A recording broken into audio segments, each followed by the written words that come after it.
The world is filled with drama, turmoil, and strife. But if people know and understand people from cultures other than their own, the world can be a peaceful and harmonious place to be. I'm Dr. Love. Experience music, art, and culture on the World Beat, Music, Art, and Cultural Show.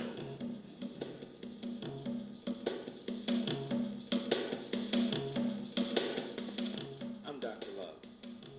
And one of the things that's really important to me, I think, is growing older. The fact that you can be here another day and that you can have importance in other people's lives. I'm a Gemini. And tonight at the Crazy Jacks Club, located down on International and Lucky Street, across from the Omni, I was able to do something that I felt was important, and that is host a tribute to all Geminis. Some people talk about Geminis, they say, well, Geminis have dual personalities. They have a problem connecting with themselves. But that might be true. It might not be true. But the important thing is that I was able to participate in something with other fellow Geminis. This week on the World Beat Music, Art, and Cultural Show, we're going to revisit the Auburn Avenue Festival. We're going to meet Keisha Jackson, James Brown. We know James Brown, right? The Godfather. And we're going to meet some of the coordinators. Yvonne Wilkes, Andre White.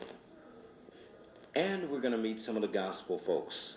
McClendon Brown, gospel singer extraordinaire. Many, many more. Being able to sing is one thing. But being beautiful and being able to sing is something altogether different. Nigasti Sagai and the Asmara Band, they exemplify that. They're singing from the heart because they've just experienced revolution in their country, independence, liberation, Eritrea. Also, we're going to do soul music, victory and unforgettable. I know you're going to love it, because soul music is still alive and well in America. And you're going to see it right here on the World Beat Music, Art, and Cultural Show. So sit back, relax. And we're also going to take a look at some modern day fashions. And we know you're going to enjoy that because all of us want to always be in high fashion. Sometimes I wonder about my fashions, but they seem to get by. And people are always taking my clothes.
This is Dr. Love, and we're live at the Sweet Auburn Avenue Festival. We're having a good time.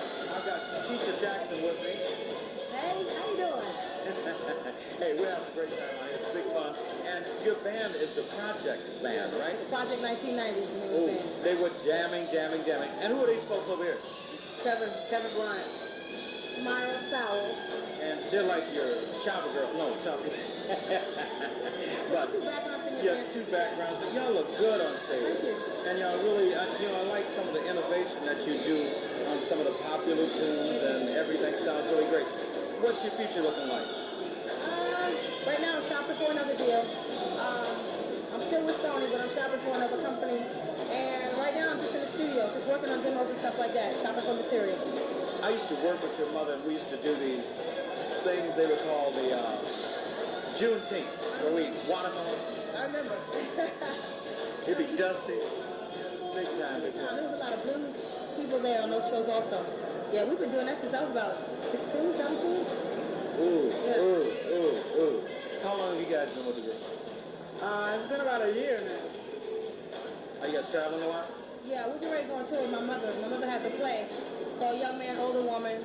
And we did it here at the Fox, and it went very well, so we're going to go on tour for 4 months with it. Well, that sounds exciting. Well, there we have it. Again, live at the Auburn Avenue Festival. We'll be back with you later with some more of the great acts that are performing here today. Appreciate that. You too.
Sound that we all live with every day.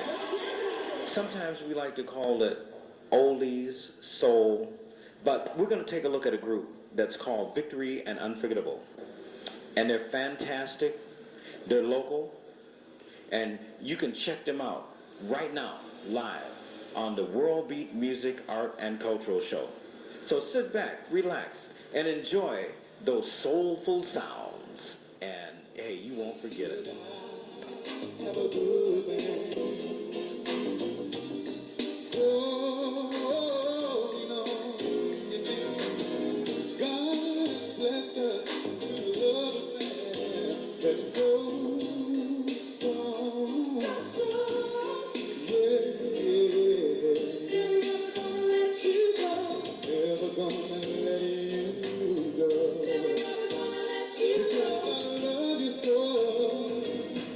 You and I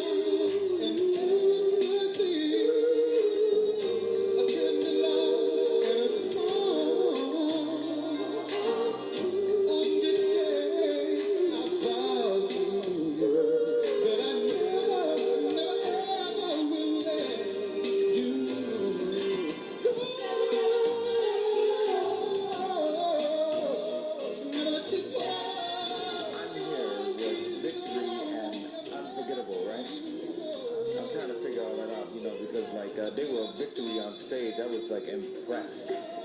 They sounded like the soul thing, the old days, Motown. That's what we want to take it back to. We want to take it back to Motown. Bring it to Atlanta, Georgia. Yeah, what's this music scene like in Detroit? Well, basically, the music scene in Detroit is a lot of things that's going on in Detroit right now is not functioning right, and that's why we're trying to make it better. We're trying to go about this the right way, and perhaps maybe do something so that we can be able to do something for Detroit.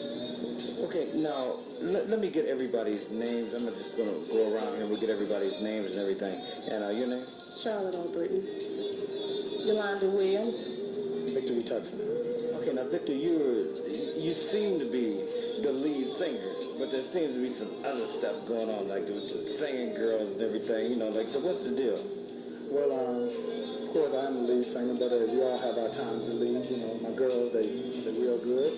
They can do so much. They're wonderful, and hey, it's tough being a lead singer with them in the back of me because they lead just as much as I'm leading. You know, so Hey, I heard them. You know, I heard them. They was kicking.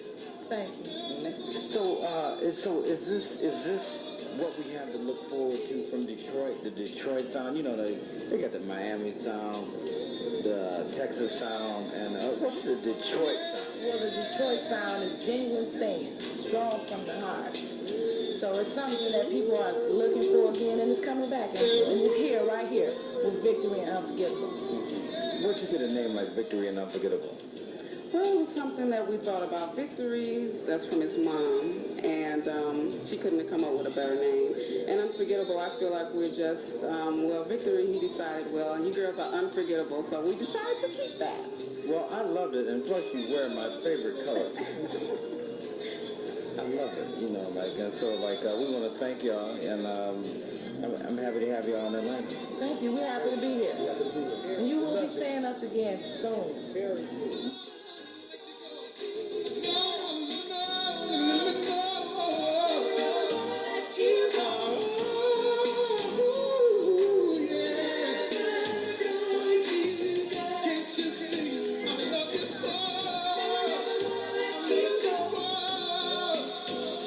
Can't you see that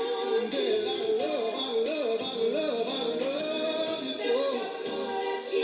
I got no time to be letting you go. Oh, never ever gonna let you go. I just love you so. Never going to, and I never will let you go. Anytime I'm with Tippy, I always feel inspired. But the artist that he introduced, McClendon Brown, is truly the essence of what gospel music is all about. And it's a Southern tradition. It's an Atlanta tradition. It's what inspires soul music. It's what makes soul gospel music a part of America. Let's give a look at McClendon Brown, gospel stringer extraordinaire. All right here on the World Beat Music, Art, and Cultural Show.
I had the opportunity of inviting my mother down to see the Godfather of Soul.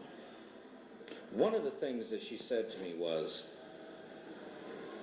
I can remember when people used to treat James Brown like they treat the rap artist of today. The Godfather is a legacy. He's the foundation of what soul music is all about in America. I can remember as a child, please, please, I'm black and I'm proud. But what that all means to me, it means something that I have to reach way down for and pull up. It's called the essence of soul. And the Godfather exemplifies that. When James Brown says, jump back, hit me, I can feel it because he's truly the Godfather. And when he was in Atlanta for the Aurburn Avenue Street Festival, he was traumatic. When he talks about living in America, being homeless, having no food to eat, having no job, and when he creates that nightmare of a black man being said, I'm employed, hey, it means something to me. We're going to take a look at James Brown live at the Aurburn Avenue Street Festival, and you're going to be able to see and hear the Godfather live in Atlanta in 1992. And I think you're going to enjoy it. I think you're going to feel it. I think when he gets out there and says, I'm living in America,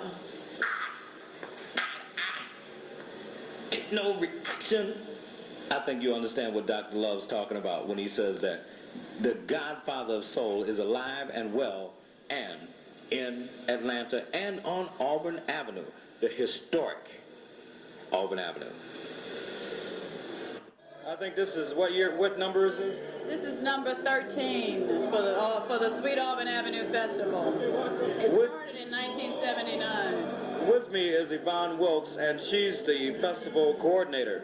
Yvonne, you've done a great job. Lots of people out here. Well, we're really pleased that we've had the support of the community for this event and also the corporate community and all of the volunteers who helped to make it possible. Let's hear it for the volunteers. Yes, let's hear it for the volunteers. One standing right here. So. Now, what difficulties have you encountered? There's always some massive difficulties, but which one would you say was the most overwhelming difficulty that you had to overcome in order to make this festival happen? Probably trying to pull the entire community together, because the festival in the past had sort of focused on just maybe a certain select few, for lack of a better word. And I think trying to get all of the institutions and the merchants and businesses to become a part of it was the most difficult thing to overcome, to get full cooperation from everybody between Cortlandt and Boulevard. Now, you had music on 3 stages, and today is the Gospel Day, it's Easter Sunday. Do you think this is what drew the people down, or was it their commitment to saving a heritage? Specifically today? Oh, just all weekend long. Just all weekend long? Well, I think it's a combination of both things. I think people do feel a kinship to the area and want to see it revitalized, as well as offering a lot of different activities that appeal to various tastes and age groups. A combination of that draws the people out. I'm certain that the Godfather was instrumental in drawing the crowd Friday night, right? Oh, most definitely. I mean, what else could we have wished for to get us off to such a great start? And it was really nice how Coretta King was pulled into it, and all the people who have been so much a part of the growth of Aurburn Avenue. I think it's just a tremendous thing, and I think you've done a tremendous job. Thank you. I appreciate that. Yvonne Wilkes, she's the organizer for the Aurburn Avenue Festival 1992.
Auburn Avenue Merchants and Professionals Association, yes. And he owns a business down here on Auburn Avenue. It's called the Georgia Sentinel Bulletin. Right. How long has it been in business? We've been in business on Auburn Avenue with the paper for 3 years now. Well, I think he deserves a round of applause because this is a very successful festival. Yes, well, the festival's gone quite nicely. It's been something that's needed on the Avenue in terms of full participation, and we've had great fun in organizing it. How many people would you estimate that have been through here this week? Last year, without any entertainment such as we see here today, there was said to be more than 400,000. With James Brown, the SOS Band, and a few people that came through the Avenue over the weekend, I would estimate we've done well over 600,000 people in the course of these 3 days. Well, that's fantastic. Now, what was your volunteer position? Well, as editor of the Georgia Sentinel, what we've done to help the association really pump up this event and get participation from the community as a whole, we've done countless amount of articles in reference to what the association has been doing over a period of time. The association has been quite intricate in getting the new police substation on the Avenue and raising funds and sponsorship dollars for the festival, helping to promote and let the communities around, the black communities around Atlanta know about the festival has been the paper's role in all the festivities this weekend. What has been the high point for you during your festival? Well, obviously the high point was James Brown's performance. Well, yes, you know, and he came out and he was on his good foot and he gave all of Auburn Avenue and Atlanta quite a performance. With Mr. Brown coming on, I would say the second high point is to realize that much of that crowd has not left the Avenue. They're here? Yes. So the rich cultural heritage will live on? Yes. Thanks, Andrew. Thank you. Appreciate that. And Nigasti Sagai and the Asmara Band, they're from Eritrea. They are celebrating their independence. All over the world, there's drama, turmoil, and strife. Revolution, independence. We witnessed the wall coming down. But now you're going to witness the wall coming down in Africa. A new country. A country that has been fighting for independence for many, many years. Eritrea. Some people like to look at all the people over there as being Ethiopians, but this is a different country. And they have won their independence, and this is the music that they sing as they celebrate independence and a new world where they are in charge, where they're creating policy and understanding for themselves and their countrymen. So let's give this sister a big round of applause and watch how they make their impact on the world and the new generation of independence. All on the World Beat Music, Art, and Cultural Show. I'm Dr. Love.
She's a singer, and what's the name of your band? Asmara Band, and I'm from Eritrea. Now, the song that you just sang, you say was a love song. What kind of a love song? Yeah, it was a love song I just sang. It was sung by two very famous Eritrean singers, and we just modified the music, and I was singing it with my partner from the band. And this is very interesting, and the people were very happy to hear that old song modified and sung by the new generation. And I'm the only Eritrean female singer for right now, and I'm trying to be a good example for the rest of our ladies. Because of the tradition we had, most of them are shy and a little scary people. So I'm trying to be a role model for most of the Eritrean female. I'm the only singer. Now, what did it mean? I mean, what was it was a love song, but what was the meaning of the song? Because I noticed all the people were really dancing and having a good time, and what was the dance? Well, the song said that I don't want you anymore because your heart is with me, but you're talking to my friend, and I don't want you anymore. And stay away from my life and get away. That was the meaning of the song. What was the dance? The dance is our traditional dance, of course. So you live in Washington, D.C., and you go to school. What are you studying? I am studying business administration as a major, and I'm minoring music. I was a former model and Miss Eritrea, the second runner-up. I'm in Northern Virginia Community College right now. All right, we want to thank you, and we're having such a wonderful time here at the Royal Peacock. And, you know, this is a very traditional club. People like James Brown, Aretha Franklin, all these people have performed here at this club, so you consider yourself in good company on the stage that you're on. Thank you very much. I had a lovely evening too, and I hope we'll see you again. Thank you. Thank you very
As a child, I used to often wonder, what are we would be like to be an ebony fashion model.